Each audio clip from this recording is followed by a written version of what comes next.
देहरादून कभी लीची के बगीचों, साल के घने जंगलों, ठंडी हवाओं और पक्षियों की चहचहाहट के लिए जाना जाता था।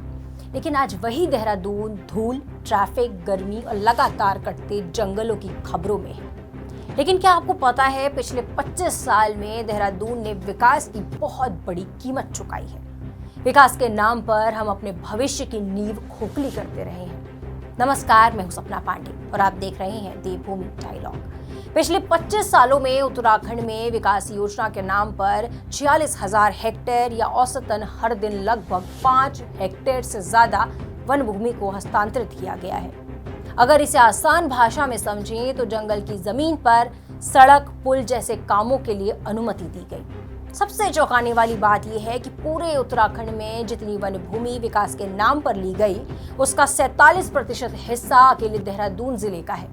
एक और बात, देहरादून उत्तराखंड के कुल क्षेत्रफल का केवल 6% हिस्सा है, लेकिन विकास के लिए 47% वन भूमि का उपयोग का बोझ इसी एक जिले ने झेला। अब आप सोचिए, इतने बड़े वन क्षेत्र पर न जाने कितने हजार पेड़ों की कुर्बानी दी गई होगी। 25 साल में न जाने कितनी हरियाली सूखी होगी, कितने वन्य जीवों, पशु पक्षियों की दुनिया उजड़ी होगी।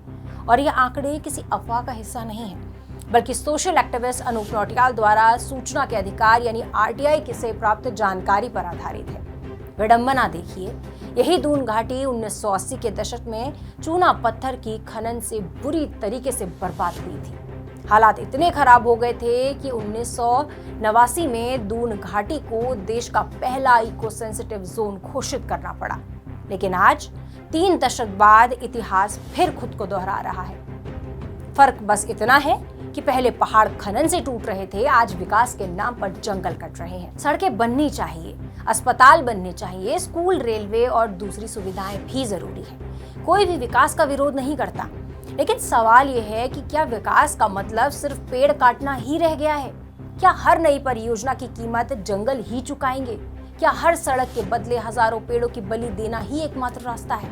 जब जंगल कटते हैं तो सिर्फ पेड़ नहीं गिरते, तापमान बढ़ता है, बारिश का पैटर्न बदलता है, भूस्खलन का खतरा बढ़ता है, स्रोतों का पानी सूखता है, हवा की गुणवत्ता खराब होती है। सबसे बड़ा नुकसान, जंगलों में रहने वाले जानवरों का घर उजड़ जाता है।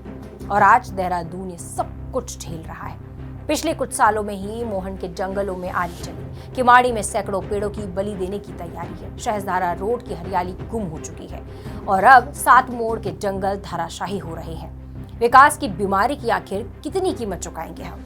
देहरादून की पहचान सिर्फ राजधानी होने की नहीं है, इसकी पहचान इसके जंगल, इसकी हरियाली, इसकी हवा है।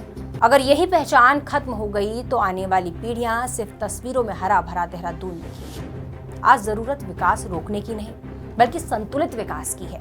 ऐसा विकास जो सड़क भी बनाए और जंगल भी बचाए, जो शहर भी बसाए और प्रकृति को भी जिंदा रखे।